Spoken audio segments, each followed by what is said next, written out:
All right, hello, welcome. Yep. So I'm not here, obviously, and you're going to be working with the sub. Treat the sub with more respect than you treat me with. They will let me know if you don't. Okay, there will be consequences. All right, but moving on today, you're starting off the day with your warm-up task, which is only going to be about 3 minutes because all you got to do is get out your stuff from last time.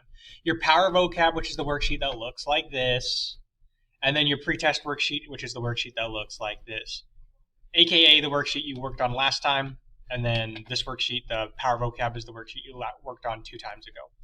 The sub will have extras of all this stuff, so if you don't have it or you lost it, shame on you, but just grab an extra from the sub, okay? Task and purpose. Task.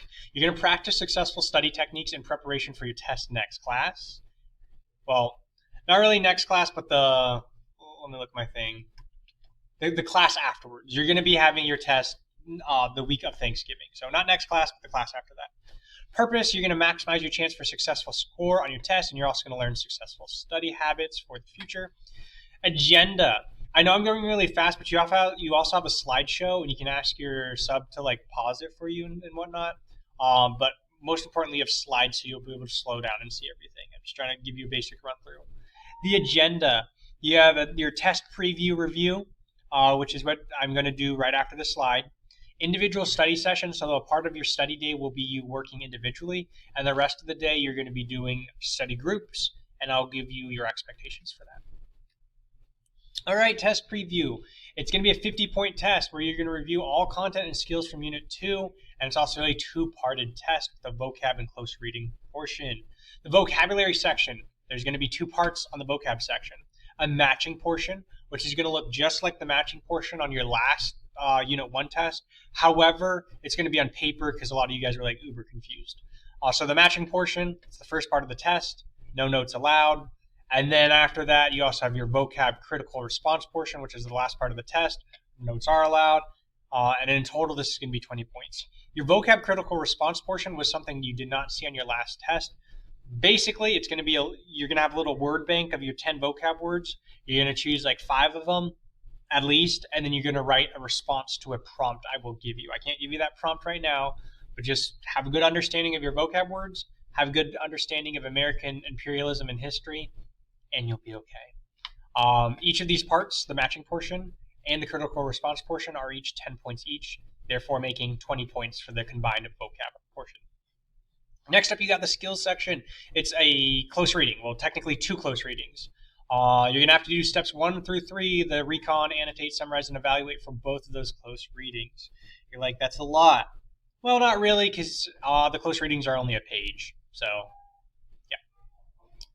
Do it just like you did it on the pretest, and you're going to get your full points. Each close reading is 15 points. Therefore, the combined total is 30 points. So 30 plus 20, 50. That's why it's a 50-point test. All right. Directions for your test, you're going to start with the vocabulary matching section, which is just going to be a small piece of paper. When you're done with that, you're going to turn in your vocab matching section paper to me, and then you're going to pick up the rest of your test, kind of like last time.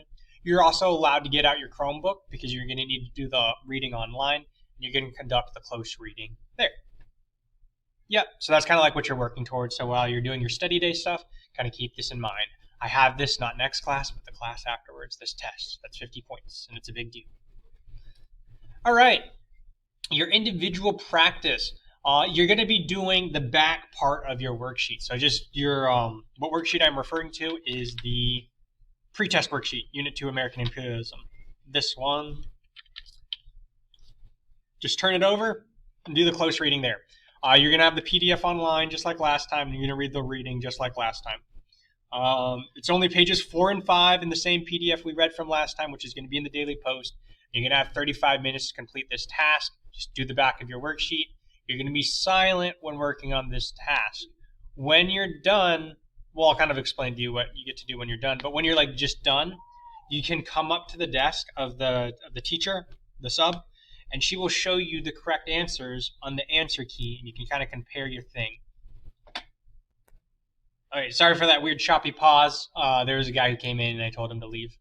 So anyways, you're going to have 35 minutes to complete this task, which is just doing a close reading of 2 pages from the same PDF we read from last time. You're going to access that document from your Google Classroom daily post. So whenever the teacher starts your timer, Your timer starts now.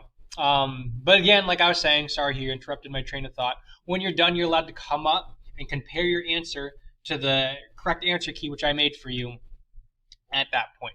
So, yep, go ahead, take your 35 minutes. Teacher's going to let you know when your end time is. Go ahead. Okay, it's been 35 minutes, I assume, so we're going to move on.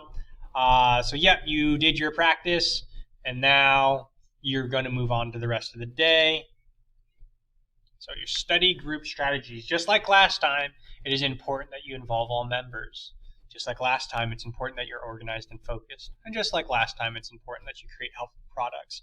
Just like last time, whichever group per class has the best products, which will be the discretion of the teacher, the best study aids, the best study tools at the discretion of your sub, she will write down the name of that group, and that group will get a free bonus point on your test. So it behooves you, for future you, to make really good study products that you're allowed to use on the test. One, because it'll help you out on the test, but two, because you'll get a bonus point if you're the best in the class. All right, so your task, study session. You will be graded in your effort. Basically, how it's going to work, it's going to be pretty simple. As long as you're trying, you're working hard, and you participate, the sub won't write your name down. If you're just totally like spacing, like space mode, or not helping, or not being productive, or being distractive, she's going to write down your name, and then I'm going to be like, wow, you didn't do a good job with your study session, so you're going to lose some points. It's only going to be 5 points, I get it, but this is a bit of an incentive for you to take this study session seriously. As if the 50-point test isn't a serious incentive enough, but I'll give you this extra 5 points because it's easy, as long as you're good. So your task is, get with your assigned study group, which I will show you following. You're going to conduct a successful study session. At the end of class, you're going to be ready to brief your teacher the following: what each group member did for the study group, their contribution, what key tasks each study group worked on, and then finally what study products did your group make? Did you make like online slideshow cards? Did you make like a really nice study sheet that's really organized that you're going to print out, or that you already wrote down on a piece of paper? Like, what products did your group make to help you be successful on your test? Because it's open note, like all your tests. Now, how it's going to look, some helpful tips. You're going to take some time to do the meet and greet, be friendly, yada yada. Next up, you're going to compare notes on your pre-test from the individual practice portion. Because that's 30 points of your test, the whole close rating, how you did on that is reflective of how well you'll do on your test. If you suck, it doesn't mean it's over for you. It just means be better, right? So you can look at your other classmates and be like, oh, wow, they did really good. I guess I didn't do really well. I'll kind of see what answers they had and how they formulated those answers. I'll kind of ask them. And and I'll do better on the test so I don't get a bad grade. For those of you who did amazing on your individual practice, be willing to help and teach other people in your group how you were so successful in your close reading. Because, I don't know if you knew this, but teaching is the best way to learn. Okay, yeah, sorry, someone else interrupted, but it's okay. So yeah, be willing to teach if you did well, because that's the best way to learn, and be willing to ask for help and try if you didn't do so well, because you got to do well on your test or else you're going to get a bad grade. And you're not learning. Cool. So be good. Number 3, early on, define the tasks you want to accomplish in your study group. Like, you know what's going to be on the test already. So figure out how you're going to divide and conquer the tasks that need to be accomplished. I'm going to give you a little bit of I guess that's step 4. Break up the tasks, okay? You already kind of know there's a vocab portion. You already know that there's a close reading portion. Maybe you want to split up your group into pairs to work on those 2 different types of portions. Maybe you want to make sure each like mini group within your group, your pairs, make some sort of product that both groups can share and utilize to great success on your test. Probably be a good idea. And then finally, you're going to verify success. Use the products that you've created to quiz each other and like practice for your test so you can be successful. And then at the end of class, after the teacher has walked around and asked you these questions, each group the ABC question, like what did each person do? What key tasks did you guys do? What products did you make? After she sees the products that each group makes, she's going to make that determination and be like, this group won, good job you guys. And then when I come back, then yeah, we'll figure it out. Lastly, that was the bell. That means class is starting soon. Lastly, here are the groups, but they are the slides if you need more time. Boom, that's 5th period. If I forgot your name, awkward, but just talk with the sub and she'll put you in your group. Okay. 7th period. Here's 7th period. Here's 6th period. Here's 8th period. All right, cool. Yep, utilize the slides if you forgot. That's all. Be nice to your sub. Study.